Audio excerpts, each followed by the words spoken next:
தர்மத்தின் முக்கியத்துவமே நம்மை தர்மவானாக்கும். எனவே நன்கு விளங்கிக் கொள்ள வேண்டிய விஷயம், பாரதத்தின் பழமையான மொழியில் பாரதத்தின் முன்னோர்களுடைய தர்மம் என்ற சொல் எவ்வாறு புரிந்து வரப்பட்டுள்ளது. உண்மையை, இயற்கையின் விதிகளை, இயற்கையின் சட்டங்களை தர்மம் என கூறி வந்திருக்கிறார்கள். தீயின் தர்மம் எரிவதும் எரிப்பதும், தீயின் இயற்கை எரிவதும் எரிப்பதும். இதில் இந்து, பௌத்தம், ஜைனம் என எதுவும் இல்லை. தீயின் தர்மம் எரிவதும் எரிப்பதும், இது அதன் இயல்பு. இந்த இயல்பு இல்லையெனில், இந்த தர்மம் இல்லையெனில் தீ என்பது தீயாக இருப்பதில்லை. அவ்வாறே பனிக்கட்டியின் தர்மம் குளிர்வதும் குளிர்விப்பதும். அது குளிராவிட்டாலோ குளிர்விக்காவிட்டாலோ அது பனிக்கட்டி அல்ல. இந்த குணம், தர்மம், இயற்கை நிறைந்திருந்தாலே அது பனிக்கட்டி எனப்படும். இப்படித்தான் மன அழுக்குகளுக்கு ஒரு குணம், தர்மம், இயல்பு இருக்கிறது. அதன் குணம், தர்மம், இயல்பு கவலையை உருவாக்குகிறது. மேலும் மற்றவர்களையும் கவலைக்கு உட்படுத்துகிறது. எவ்விதம் தீயானது தானும் எரிந்து மற்றவைகளையும் எரிக்கிறதோ, அவ்விதமே கோபம் யாருடைய மனதில் உதிக்கிறதோ அவரையே கவலையில் ஆழ்த்துகிறது. அவர் தன்னை இந்துவாகவோ, பௌத்தராகவோ, கிறிஸ்தவராகவோ, ஜைனராகவோ, சீக்கியராகவோ, இந்தியராகவோ, பர்மியராகவோ எவ்வாறு தன்னை கூறிக்கொண்டாலும் இதில் மாற்றமே இல்லை. இயற்கை நியதி என்பது எப்போதெல்லாம் கோபம் எழுகிறதோ அது அந்த மனிதனை மட்டும் எரிப்பதில்லை, அந்த மனிதனை மட்டும் கவலைக்கு உட்படுத்துவதில்லை. அவனை சுற்றியுள்ள சூழலையும் எரித்து அனைவரையும் பாதிக்கிறது. அவருடன் தொடர்பு கொள்ளும் மற்றவர்களையும் கவலைக்கு ஆட்படுத்துகிறது. இது இயற்கையின் மாறாத விதியாகும். கோபமோ அல்லது இது மாதிரியான வேறொரு அழுக்கோ உதித்ததெனில் நாம் அதற்கு எந்த முத்திரையோ பெயரோ தர இயலாது. உதித்த கோபத்திற்கு இந்து கோபம், முஸ்லிம் கோபம், ஜைன கோபம் என பெயரிட முடியாது. கோபம் என்பது கோபமே. இது ஒரு பொதுவான நோய். இது ஒரு மதம் சம்பந்தப்பட்ட, வர்ணம் சம்பந்தப்பட்ட, ஜாதி சம்பந்தப்பட்ட நோய் அல்ல, அனைவருக்குமான நோய். தனக்குள்ளே மாசுக்களை உருவாக்கும் எந்த மனிதனும் கவலையுற்றவனாக ஆகிவிடுகிறான். கோபத்தால் உண்டான கவலைக்கும் நாம் இது இந்து கவலை, பௌத்த கவலை என முத்திரையிட முடியாது. கவலை யாருடையதாயினும் கவலைதான் நோயல்லவா, கவலையை உருவாக்கிவிடும். இந்த நோய் நீங்கி மாசுக்கள் களையப்பட்டு கவலை நீங்கி விடுமாயின் உள்மனதில் ஆழ்ந்த அமைதி கிட்டும். இதற்கு என்ன முத்திரையிடலாம்? இப்போது ஏற்பட்ட அமைதி பௌத்த அமைதி, பின் வருவது ஜைன அமைதி, இந்து அமைதி, கிறிஸ்தவ அமைதி என்றா என்ன முத்திரையிடுவோம்? இது அனைவருக்கும் பொதுவானது. பாரதத்தில் தர்மம் இந்த வடிவிலே பார்க்கப்பட்டு வந்தது.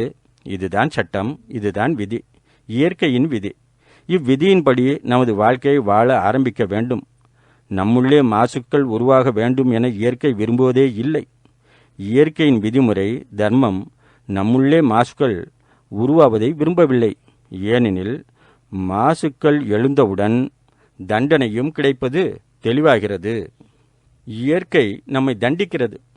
இயற்கையின் விருப்பம் நாம் நம் மனதை மாசுக்களிலிருந்து விலக்கி வைக்க வேண்டும் என்பதுவே. ஏனென்றால் மாசுக்களில் இருந்து நமது மனது விடுபடும்போது இயற்கை நமக்கு பரிசளிக்க ஆரம்பிக்கிறது, மிகுந்த அமைதியை வழங்குகிறது. அனைவருக்கும் பொதுவான விஷயம் இது. இந்துவானாலும், பௌத்தரானாலும், ஜைனரானாலும், சீக்கியரானாலும், கிறிஸ்தவரானாலும் இதில் எந்த மாற்றமும் இல்லை. வியாதி அனைவருக்கும் பொதுவெனில் மருத்துவம் சமய சார்பாக இருக்க முடியாது. பொதுவான நோயின் மருத்துவம் பொதுவானதாகவே இருக்கும். எனவே நமது மூச்சுடன் ஏதாவதொரு சமய சார்பு உடையவற்றை இணைத்துவிட்டால் மருத்துவம் சரியானதாக அமையாது.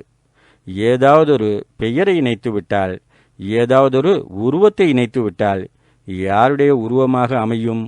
ஏதோ ஒரு தேவர், தேவதை, கடவுள், பிரம்மா, முனிவர், மகான், யாரிடம் மிகுந்த பக்தி உள்ளதோ அவரது உருவத்தைத்தானே இணைப்போம். ஒவ்வொரு மதத்தினருக்கும் தங்களுக்கென தனிப்பட்ட பக்திக்குரியவர் இருப்பார். அப்படியானால் பொதுவான விஷயம் என்னவாயிற்று? இது ஒரு மிகப்பெரிய காரணம். அதிமுக்கிய காரணம் அல்ல. அதிமுக்கிய காரணம் வேறொன்று இருக்கிறது. சுத்த மூச்சுடன் ஏன் வேலை செய்ய வேண்டும்?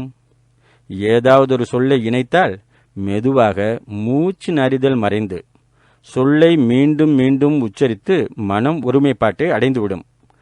மனமோ ஒருமுகமாக ஆகிவிட்டது. ஆனால் நமக்கோ மனதின் மிக ஆழம் வரை, அதாவது மாசுக்கள் உற்பத்தியாகும் ஆழம் வரை செல்ல வேண்டும்.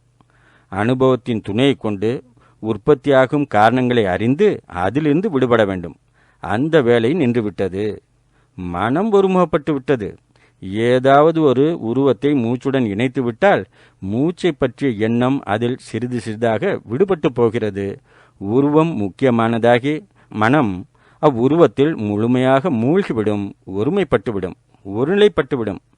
நாம் செய்ய வேண்டிய வேலையோ நாம் நம்மை பற்றிய உண்மையை அறிந்து நம்முள்ளே மாசுக்கள் எங்கே, ஏன், எப்போது, எப்படி உருவாயிற்று, அதை எப்படி நீக்குவது என்பதுதான்.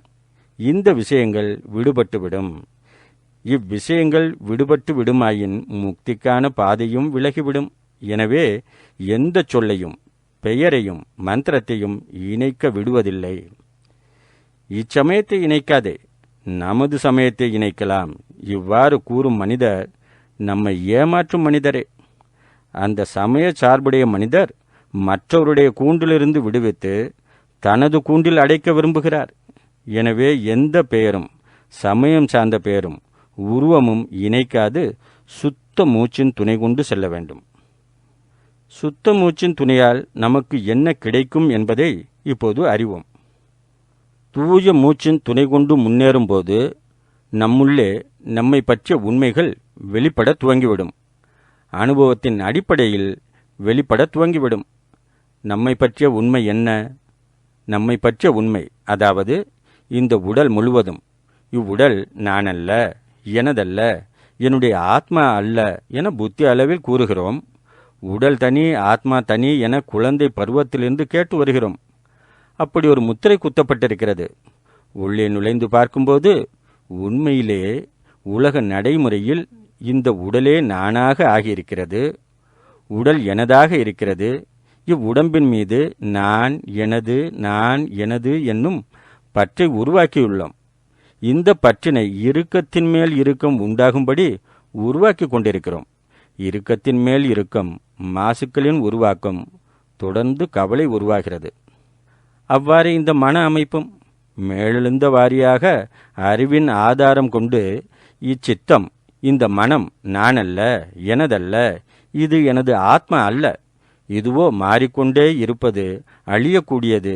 எவ்வாறு உடல் மாறிக்கொண்டிருப்பதோ அழியக்கூடியதோ அவ்வாறே மனமும் மாறும், அழியும் தன்மையுள்ளது என கூறுகின்றோம். இதுவும் கூட மேலெழுந்த வாரியாக ஏற்றுக்கொள்ளும் விஷயம்தானே.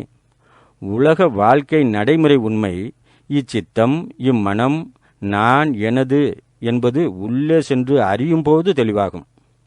இதனிடம் எத்தனை ஆழமான பற்று நிலைநாட்டி கொண்டிருக்கிறோம், எவ்வளவு கவலையில் ஆழ்ந்துள்ளோம், எத்தனை முடிச்சுக்கள் முடிந்து வைத்துள்ளோம்.